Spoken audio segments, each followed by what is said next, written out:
Good morning, everyone. Welcome to our Facebook Live. I'm Coach Zach. I'm here with Coach Brian, and we are going to be your hosts for the next hour or so. Um, like usual, what we like to do in the beginning minutes of a Facebook Live to allow vets to start trickling in is we like to ask our vets to kind of sound off in the comments. Let us know where you are tuning in from, what branch you were in, what years you served, and things of that nature. And we certainly would love to give you a shout out before we get things rolling here.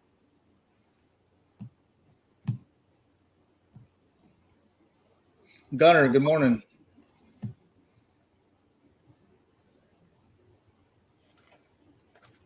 Good morning. All right. So Francis from Florida, Army 2010 to 2018.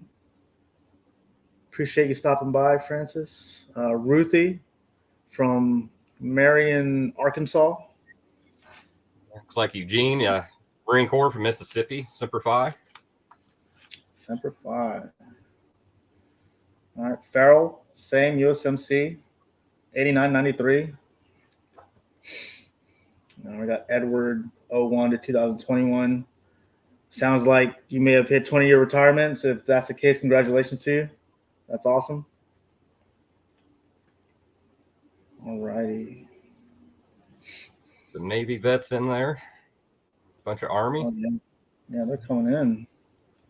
Yeah, seems like we got a pretty good mix. Army, Marines, Navy. Haven't seen any Air Force yet. I could be mistaken. No. Riley right there, Las Vegas Air Force.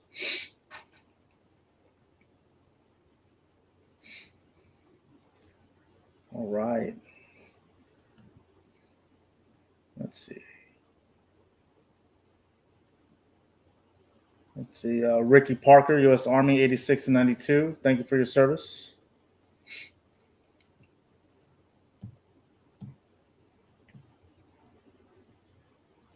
Quite a few Marines popping in. Oh, yeah.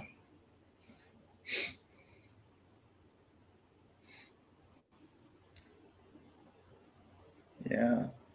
The frequency and quantity of the comments here really shows it's indicative of how many vets are tuning into this. So we appreciate you coming out. All right. Yeah, it's definitely an important topic for sure. Yeah. This is a relatively new topic, and it's something that has the potential to impact a lot of vets. So again, we appreciate you being here. All right, Gina, her husband is a Navy veteran. So thank you for being here, Gina, and thank your husband for his service. Definitely appreciate it. All right. Oh, we got Coast Guard. Dan Hearn, 01 to 2023. So welcome. Thank you for stopping by. Awesome stuff. All right. So it's now 5 past the hour. So we'll go ahead and just introduce ourselves, and we'll give you a little background about what we did in the military. As you can tell by the sweater and by the book and Brian's background, we're both Marines. I currently just live south of Austin, Texas, a town called Buda. You may have passed through. I may not even known that you were there. I am a Marine Corps veteran again. Served from 06 to 2012, and then went back into the reserves in 2020. And I'm a combat veteran of OEF, Operation Enduring Freedom, and I was artillery. So I served in the artillery. I used to be a member of VA Claims Insider. I was an elite member. I had a coach and I had a strategy and all that stuff. And through the elite program, I was able to get from 0 to 70 in one shot. Definitely a life-changing experience. And I'm a coach now, because before I was a coach, I was working menial sales job, and I was working security and stuff like that. And, just had a friend who was able to get on board with this company, and, he loved it. and he was able to point me in the right direction, and I was fortunate enough to be hired on, and it's been a great ride ever since. What about you, Brian? What's some of your background? Well, like you said, I'm a Marine Corps veteran as well. Served in the infantry. Got out with a 10% rating for my knee. I had a bunch of zeros for some burn scars, and kind of went on with life like so many veterans do. My dad, he was a Vietnam veteran. It took him 50 years to file a claim, and he's the one that kind of urged me to do the same. And that's kind of what brought me to this company, a Google search. And they helped take me from that 10% rating to 100% P&T. Only took about a year and a half. So Oh, wow. definitely changed my life and my family's life. And I don't mean that only by benefit side of things. They made me realize it was okay to reach out for my PTSD and mental health. I know a lot of veterans struggle with that or taking that first step. So, definitely helped me out there. Not only my life, but my family's life. I'm a better person for it. And, definitely decided to come on and kind of help other veterans, pursue the same and help them get through that frustrating VA claims process, because it can be daunting at times. So we try to make that process easier. Absolutely. Yeah, I certainly appreciate you sharing there. So with our introductions out of the way, and you all kind of know, the kind of individuals that you're seeing on your screen, we'll go ahead and roll into the disclaimer, and then we'll go into the topic of the day, which is the PACT Act. All righty. We are not accredited agents to BSOs, attorneys, or any other entity recognized by the Department of Veterans Affairs. We are not affiliated with the VA in any way. The VA Claims Insider is an education-based coaching consulting company for disabled veterans exploring eligibility for increased VA disability benefits and to wish to learn more about the process. VA Claims Insider also connects veterans with vetted independent medical professionals in our referral network for medical examinations and independent medical opinions for a wide range of disability conditions. We use what we call the SIM method, which is an acronym for strategy, education, and medical evidence. And we do that through one-on-one coaching. If you join the elite program, you'll be assigned a coach, and you'll get together for a strategy session. They'll work one-on-one with you to come up with a personalized strategy just for you. Once that strategy is done and you have all your evidence together, that's when you'll file your claim on va.gov. We have videos that can kind of guide you through that process. Then after that, it's all about CMP preparation. That's the CMP exam is the most important part of the step, or the most important step of the process. So it's extremely important to be prepared for it. And we have a lot of proprietary resources, one-on-one coaching to make sure you're prepared for that exam. Some of those resources, they include live classes via Zoom. We have usually about three a day, I think on every day but Friday. Mental health exam prep classes, medical exam prep. We also have a Women's Wednesday group that meets, I believe, 2 times a month on Wednesday. I think it's at 4:00 Central Time now. But yeah, if you're interested in joining, you want to learn more, you can schedule a free discovery call and talk to one of our team members by going to vaclaims.help.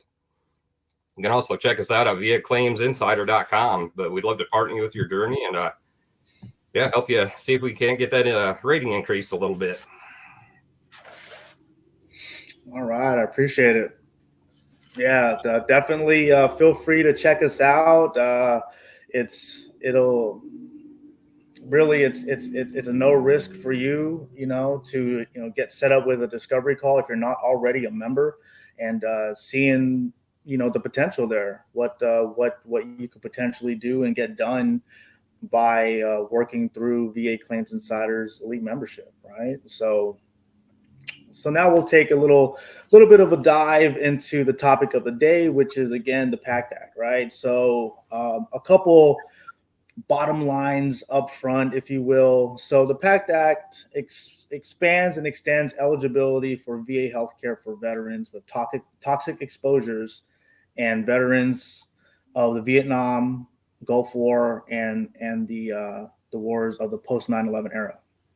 right? And we'll get into a lot of this as we go on with the class, right? So the PACT Act adds 20 plus more presumptive conditions for burn pits, Agent Orange, and other toxic exposures.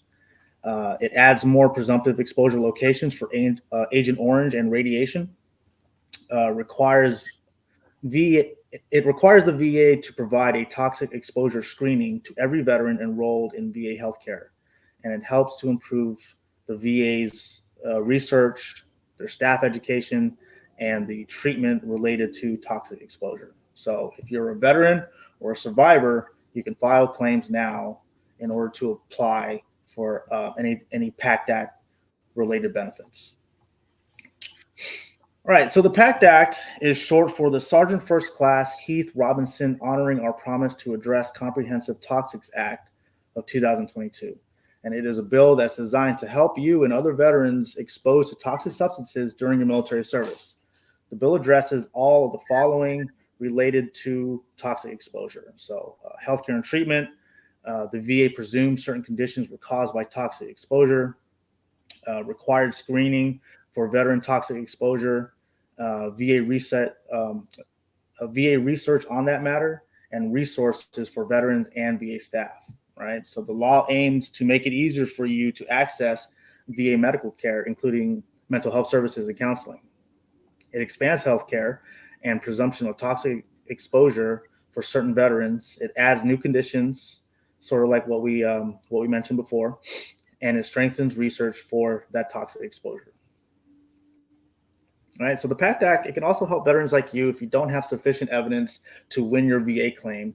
It incorporates clinical questionnaires and initial screenings, and it helps establish outreach and education programs to better inform you and VA personnel about toxic exposure-related benefits and support, right? So we know that dealing with these complex topics can be challenging, so we're here to sort of break it down to you. And as I mentioned before, we're going to take a deeper dive into the PACT Act, what it's all about, and how you can benefit as a veteran. So what is toxic exposure? Toxic exposure refers to contact with harmful substances that can lead to adverse health effects. Service members often face higher risks of exposure to toxic substances due to the nature of their military duties. The PACT Act addresses several different types of toxic exposures, including toxic exposure risk activities. These activities involve exposure to hazardous substances during military service, such as handling or disposing of chemicals, working with contaminated equipment, or being stationed near areas where toxic materials were used or stored.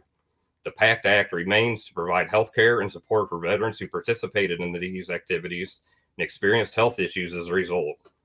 Agent Orange exposure. Agent Orange is the toxic herbicide used by the U.S. military during the Vietnam War and in other locations for defoliation purposes. Exposure to Agent Orange has been linked to numerous health problems, including various cancers, respiratory issues, and birth defects. The PACT Act expands the presumption of service connection for Agent Orange exposure to include additional locations like Thailand, Cambodia, Laos, Guam, America Samoa, and Johnson Atoll. Burn pits, which were huge, in Iraq and Afghanistan. Burn pits and airborne hazards were used by the U.S. military to dispose of waste material in Iraq, Afghanistan, and other locations. Exposure to the smoke and fumes produced by burning waste from these pits has been linked to respiratory illnesses and cancers.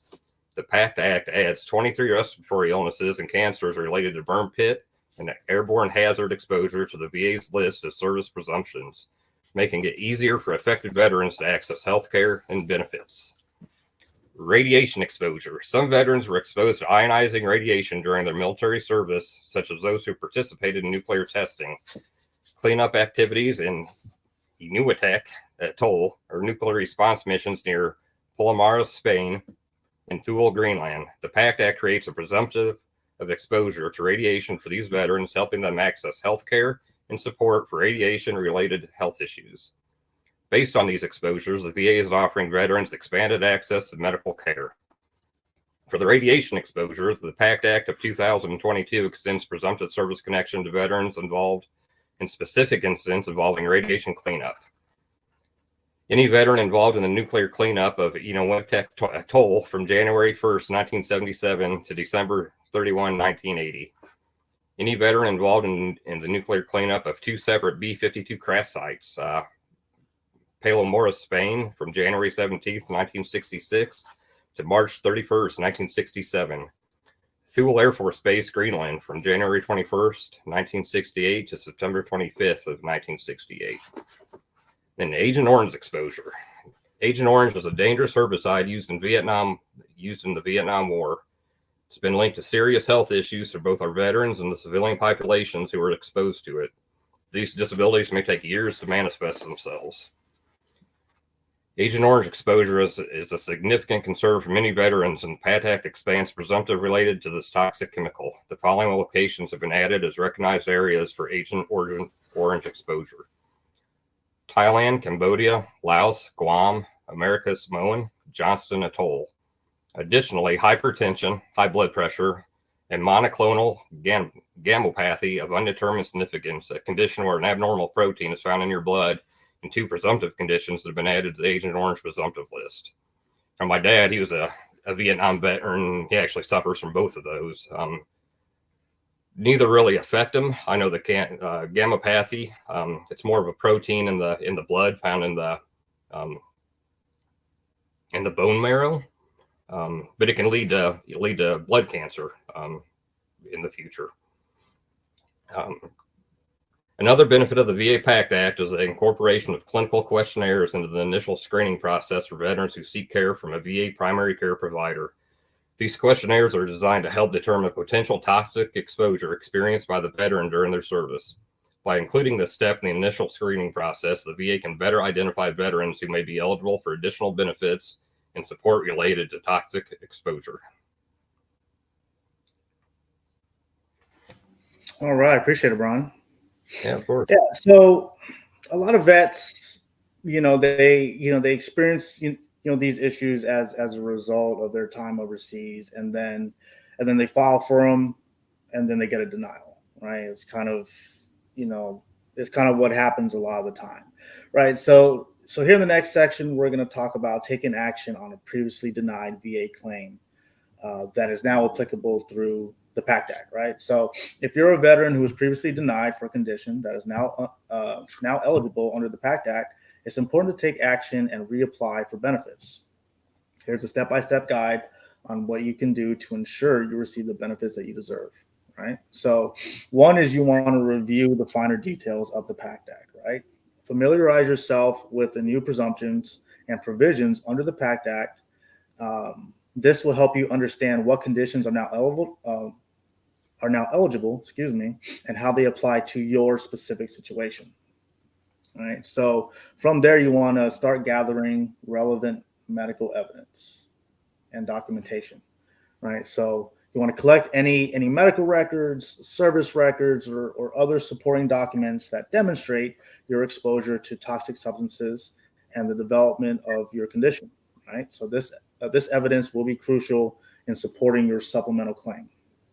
And then once you have all that, ready to go, then you want to move to actually filing the supplemental claim, right? So you can submit it through the VA, obviously, requesting a review of a claim that was previously denied based on the new presumptions under the PACT Act. So make sure to include all relevant documentation and evidence that will strengthen your case. If a claim is not continually pursued and a supplemental claim is filed for anything under this new law, the effective date will be the date of the supplemental claim when it was filed, right? So if you filed for a condition that falls under the PACT Act back in 2020 and they deny it, and then you just kind of let it go outside of that year window, then when it comes to the potential of back pay and getting that date of service connection correct, if you go outside that 1 year window, they're just going to place the service connection date at the time when the supplemental claim is filed. All right. So if your claim was previously denied, submit a supplemental claim for any new presumptions that were granted in the bill that may apply to you. So I saw in a couple of the comments that vets have been getting notifications from the VA regarding the PACT Act and burn pit registry and all that stuff. So while the VA is supposed to go back and evaluate claims to determine all veterans were eligible, that doesn't mean that you have to wait for that to happen or you have to wait for something in the mail to show up, right? So you want to take action, right? So you can file and start working on a supplemental claim without any kind of notification from the VA, right? So you can consider this as your notification that you can do that. All right. So if you're looking for any more information on it, VA Claims Insider, we always put out awesome blogs. There is a blog out there that will show you how to file a supplemental claim and the required forms. It's titled "How to File a Winning Supplemental Claim," and check it out. We have a lot of blogs, a lot of good information out there that may be applicable to you. So I kind of wanted to take a little sidestep. I'm rated for both sinusitis and rhinitis under the PACT Act, right? So I got out in 2012, and I got diagnosed with those issues in 2021, late that year, right? So with the diagnosis and my DD-214 showing that I was in Operation Enduring Freedom in Afghanistan, that was all that I needed to file in order to get service connected for it. They came back as zeros, but they were still service connected, right? So each particular situation is a little bit different. If you don't currently have a coach through VA Claims Insider's elite membership, may be a good idea for you to kind of float that idea around, see if it's a good fit, and see if a coach can coach you through that process, right? So I just wanted to kind of throw that out there because I am a product of the PACT Act and how I was able to get those two conditions, excuse me, service connected. All right, so now we'll kind of go into the Q&A. We had a lot of good interaction, a lot of good questions from the audience, so we appreciate that. So Boycat Daddy asks, I'm 100% P&T. Do I need to file for something for PACT Act for future ailments? And that Camp Lejeune veteran, 86 to 1990.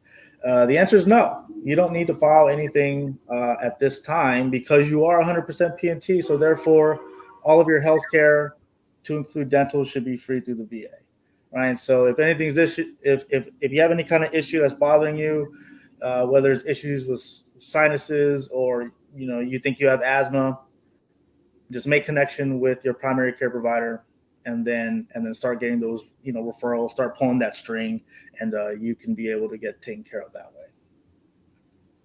I hope that answers your question. I see another question in the chat from David Bunch. Question: Does PACT Act include radiation exposure? It does. If depending on the location that you were served in or that you served in, we have a really good blog that talks about those locations. As I mentioned earlier, there was, I believe, a plane crash in Spain, Polaris, Spain, from January 17th, 1966 to March 31st of 67, Thule Air Force Base in Greenland, January 21, 1968 to September 25th, 1968, Eniwetok Atoll. So it really depends on where you served on. So I would recommend, signing up with a discovery call. You can get with a coach and go over your specific situation and, see if we can't look into that more. All right, absolutely. All right, so Pablo asks, can you still apply if you are at 100%? I would say it depends on your personal situation, right? So if you are just 100% and you're not 100% permanent total, then there may be cause for you to apply for that P&T status, right? If you are 100% P&T, I would recommend going against that. because as I mentioned, before with the other individual who's 100% PNT, all of your healthcare is free through the VA. So, going and getting treatment for any illnesses that may have popped up because of your time overseas, all that should be covered through the VA now. So, if you don't have a coach or anything like that, I would recommend signing up for one. See what that coach has to say about it, because again, it is unique to your situation, and not every veteran has the same story. It's not there's no way to give you a blanket statement on that. So check out a coach, see what they have to say, and then just kind of go from there. Like Duke Mazarak. I apologize if I pronounce your last name wrong, but he says, I'm going in the end of May for my CMP clinic appointment concerning my burn pit registration and wondering what to expect. If it's an actual CMP exam, it really depends on what the condition's for. But I'm not sure if you're talking about going to the VA just to get signed up for the burn pit registry. So it's kind of need more information there. So yeah, I'd recommend, getting that discovery call, getting with a coach, going over your situation, and then kind of help point in the right direction on that. Right on. So Francis asked, will they backdate it? Right. So we kind of hit on it earlier. As far as backdating goes, usually it goes, if it's a new claim, typically it goes back to either the intent to file date or the date that you were diagnosed. Right. If you previously filed for a condition that's now covered under the PACT Act, and then you're within that year mark, and then you get everything ready to go, and then you file a supplemental claim, then there is the potential to go back and get service connection back to that original intent to file date, right? But if you're kind of asking, will they backdate it to when you were deployed in 2007? No, they won't do that. So I hope that answers your question.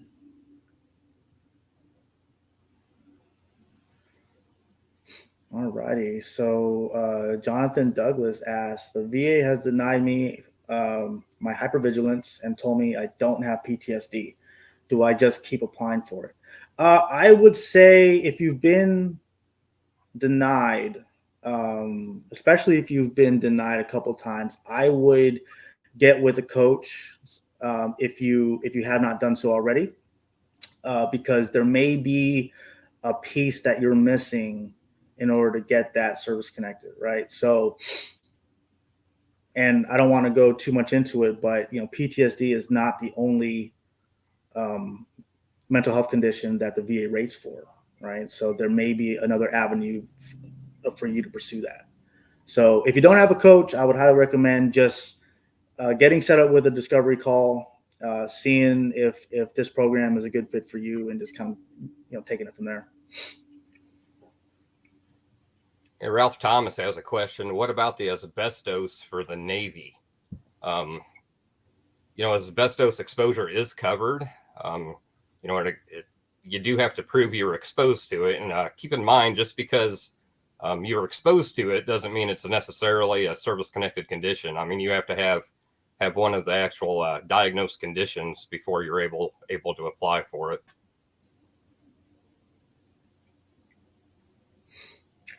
Right on. Let's see. And Riley Ballard asks, what if a deployment that you went on does not show up on your DD-214? That deployment applies to a potential PACT Act claim.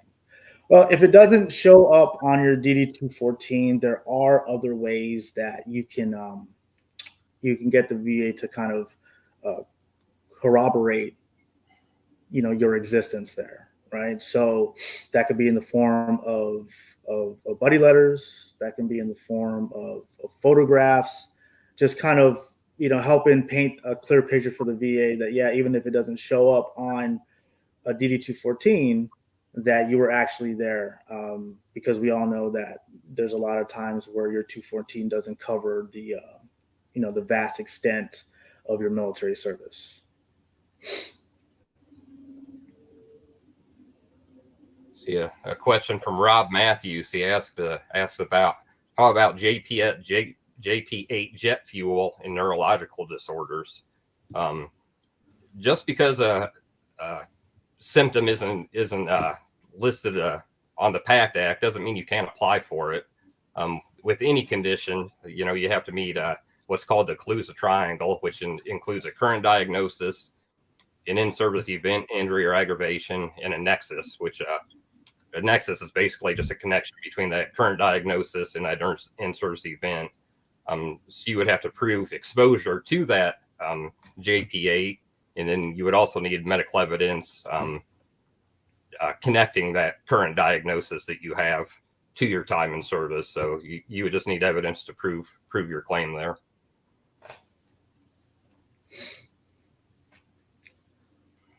Right on. Let's see. Timothy Cook, he says that I have heard that there may be some benefits associated with SMCs, that those who are 100% PNT should consider prior to deciding against filing. So there's a bunch of SMCs out there that they won't add to any kind of percentage, obviously, because you're 100% PNT, and that's as high as you can go. But there could be the potential for increased compensation if you were to go after an SMC like erectile dysfunction, right? That's an SMC. In the same breath, though, when you are 100% PNT and you file for something, then you kind of open yourself up to get reevaluated for any of the other conditions that you're service connected for. So I would definitely weigh that option. If you don't have a coach, get one just to see what they would have to say. If you do have one, schedule some time with your coach. That way they can kind of weigh the pros and cons with you, and you can go from there. So I hope that answers your question, Tim.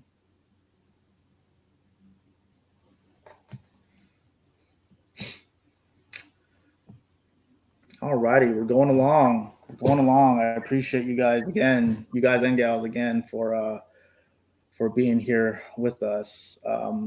So Manny De Jesus says he's feeling anxious about an upcoming DBQ. He has a claim in for bladder cancer, which he got while serving at Camp Lejeune.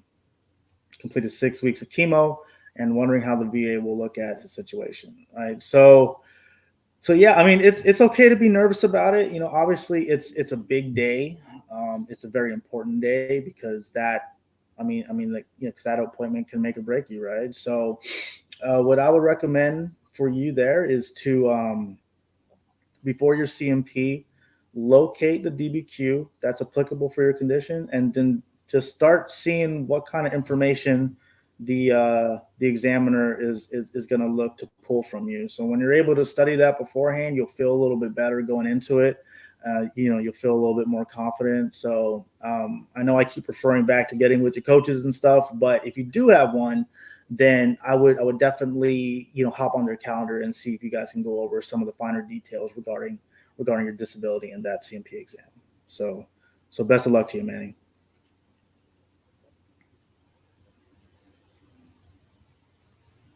Looks like Sean Logan asked, what benefits are there for a spouse whose husband was exposed to Agent Orange in Vietnam and later died from lung cancer related to it? Veteran was 100% disabled by the VA. I think when it comes to that, it depends if he was actually service connected for the lung condition at the time. Once a veteran passes, you're not able to file or he's not able to file for additional claims. So it really comes down to what he was service connected for before he passed, and if the Agent Orange was the cause of his death.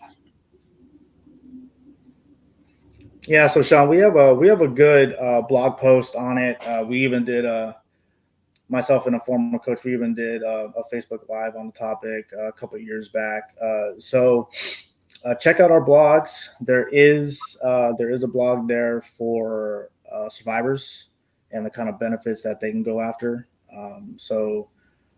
Yeah, be sure to check that out and see what you can pursue. Yeah, because if he was 100% disabled, his wife would qualify for DIC, I believe. Mm-hmm. Yeah. So there's a lot of details and fine print that goes into that, but the blog does a pretty good job about outlining that stuff. So definitely check it out. Let's see. Scott Austin says he's been out since '93. He's a first-time filer.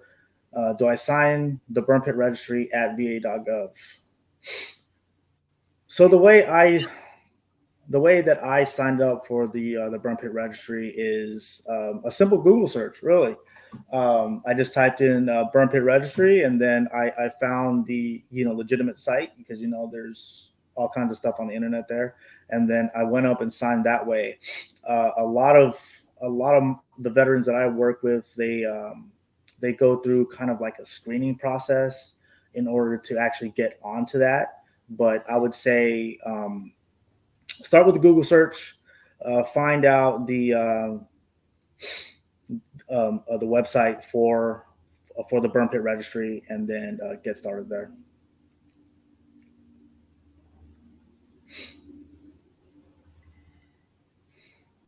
All right, a lot of good questions. Folks. Let's see. Willie Dixon says, I'm 100% PNT, and I was sent by the VA in order to get a respiratory exam for burn pits. Is that okay? Yeah, it's okay. Yeah. Go, even if you're 100% PNT, go to the appointments that the VA wants you to go to, right? Because what you don't want to is just ignore them, and then something falls by the wayside, or that becomes kind of a pattern where you ignore them, and then they want to give you an exam for an item that you may be service connected for, and then you don't show up, right? So we want to ensure we keep our 100% rating safe. So best piece of advice that I got for you is to attend the respiratory exam. I hope that answers your question. Like Sonia Rodriguez, Gulf War veteran. We had burn pits on our site. Should I get some kind of notice from the VA for exposure tests? The VA has been sending out letters about getting checked out, but I would recommend going to the VA and signing up for that burn pit registry just to get everything documented. Absolutely, yeah. Kind of like what we mentioned earlier. Don't wait on the VA for anything that you don't have to, right? So if it's within your power to go and get signed up for these exposure tests, then give your primary care provider a buzz at the VA and see what you can do about that. I wouldn't wait around. Let's see. Patrick Morrissey. Sorry if I said that wrong. How do I request what records the rater is looking at? So if you get a CMP exam done at a VA facility, then it should show up in your Blue Button report, which is your VA medical records, right? It should show up there. However, if you go to QTC, LHI, VES, one of those third-party companies, then it's a little bit more of a hassle to get your those CMP results, right? So you can utilize the Freedom of Information Act requests, and then you'll be able to pull those records through that, right? But keep in mind that it's a request that tends to take a long time, like several months, in order to complete.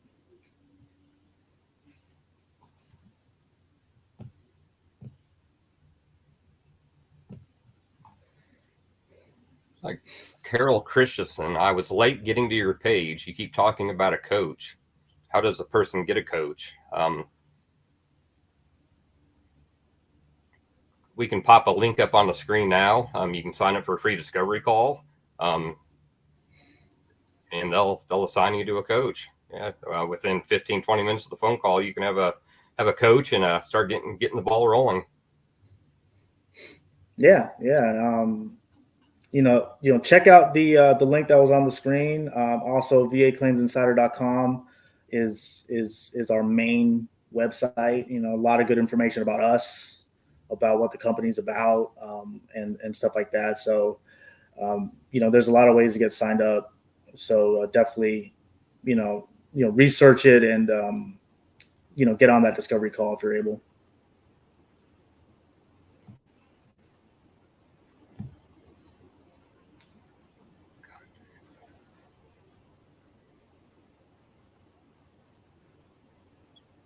All right. So Lexian asks, under the PACT Act, one more question. The supplemental evidence, does that act as a new claim which could result in a decrease or no? Trying to connect AFib, which was denied in the past. So yeah, anytime you file a claim, even if it's for, we earlier recovered SMCs, anytime you file anything, any kind of claim, you always kind of subject to being reevaluated for a particular disability, unless the VA has identified that disability as a static condition, right? In other words, in their eyes, they know that condition is not going to get any better. So it's a part of it, but don't let that deter you from filing a claim for something that you deserve.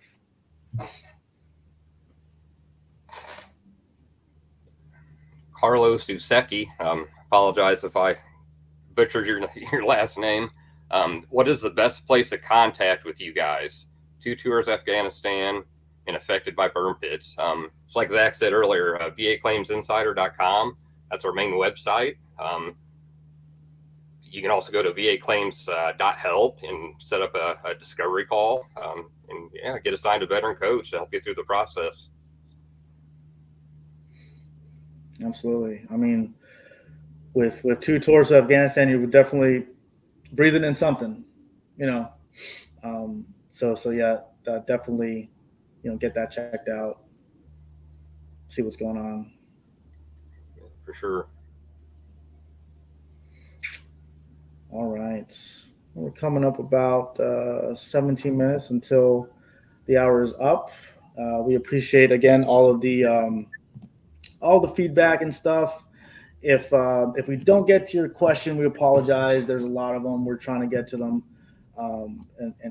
and things like that. So we definitely want to ensure that your questions are answered. So again, if we don't get to your question, we apologize. But just to kind of go into a recap about the topic, right? So again, the new PACT Act law has a potential to impact the lives of more than 5 million veterans, right? So it's definitely, if you don't know much about it, it's definitely worth your time and effort to put in that research and to see if any of the PACT Act applies to you, right? So again, the law provides expanded healthcare and disability benefits for veterans and their families, and it will be phased into practice from its start date back in August 2022 all the way to October of 2026, right? So, moving on, you're considered a toxic exposed veteran if you participated in a toxic exposure risk activity while serving on active duty for training, inactive duty training, or are a veteran who deployed in support of one of these operations. So Operation Enduring Freedom, Freedom Sentinel, Iraqi Freedom, New Dawn, Inherent Resolve, and Resolute Support. Right. So going back to 2021, Congress created the first list of presumption disabilities for veterans with burn pit exposure. However, this list only had 4 conditions at the time, right? So sinusitis, rhinitis, rhinosinusitis, and asthma, but nothing was related to cancer, right? So with the Veterans PACT Act, 13 respiratory illnesses and 11 categories of cancers have been added to that list. The list called airborne hazards and burn pit exposures. Some of these conditions include chronic bronchitis, COPD, head and neck cancer of any type, respiratory cancer of any type, gastrointestinal cancer of any type. All right. So as we go into the closing minutes of this session, a little recap about VA Claims Insider. Again, we focus on the SEM method, right, Brian? So strategy, education, and medical evidence. We offer one-on-one coaching in which you'll get a strategy session based on that one-on-one coaching, and taking a good look at your unique situation, coaching you through claim submission, and then coaching you through CMP prep as well, right? Because that is a very important day. Again, we do the live classes via Zoom. They're 3 times a day, most days. Coffee with the coaches at 8 a.m. Central Time. That's always a good time. If you're not a member and you're looking to get signed up because this is what you want to do, then taking part of that coffee with the coaches is a very good time, and you get to interact with other veterans who have similar experiences and very different experiences, and we can all learn from each other, right? And so we also have your mental health Mondays, CMP prep, and things like that. So, all righty. So, with that out of the way, Brian, did you have any kind of closing thoughts or anything like that? Yeah, just to touch on the coffee with the coaches.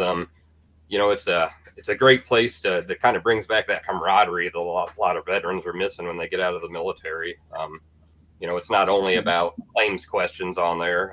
That's a majority of it, or if you have any, you can definitely ask them. But it's just a place where veterans kind of hang out with other veterans. We have so much in common. So I know I definitely enjoy it, and a lot of other veterans do as well. So I definitely recommend joining us if you would. I think everyone out there would enjoy it. Yeah, absolutely. And we have a lot of vets who are regulars.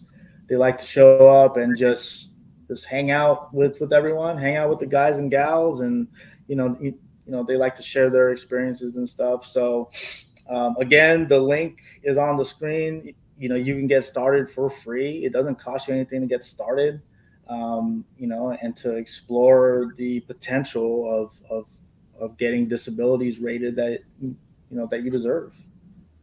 So why wait? Go through it. You know what I mean? Yeah, it's at least worth listening to what we have to say, and if we can help you, and if we can, great. Yeah, absolutely. We would love to try and see what we could do to coach you, right? So also, a lot of you may have received emails. You may have seen it on Amazon, but a while ago, our founder, Brian Reese, wrote a book called "You Deserve It." Right. So the second edition, the updated version, is out now. You can order that book on Amazon. So if you're not like me and you're a reader, then feel free to check out that book. A lot of good information. A lot of our veterans have read the book in its entirety. It's definitely helped them out. So I can only imagine that they can do the same for all of you. Yeah, it lists a lot of state benefits, state by state, which I'm from Illinois, and I mean there were a lot in there that I had no idea, I could even get. So yeah, it's a great resource. Yeah, for sure. Because I mean, you put yourself out there, you serve the country, and when you leave, your body, your mind is not the same as what it once was, right? So if you have the feeling, if you're just tuning in and you've always dealt with that feeling that you don't deserve any kind of disability compensation because you were never in combat or whatever, I would stop listening to that notion right away, because you did put yourself out there. Yep. Right? So you definitely deserve it. If you serve this country honorably, you deserve it. Yep. Right. So with that, we are going to go ahead and let you all go. Again, I sincerely apologize if we didn't get to all of the questions. There were a lot of good ones. If you have any questions that went unanswered and you have a coach, ask that question of your coach. If you don't have a coach, try it out. Ask the question, right? And then see what comes of it. Okay. So again, that'll be it for now. Thank you all for joining us on this May Wednesday, and I hope that you all will take care of yourselves and be well. Be well, Brian. I appreciate it. Yeah, thanks, Zach. Yeah, it's been a pleasure. Yeah, everyone take care. Thanks for joining us today.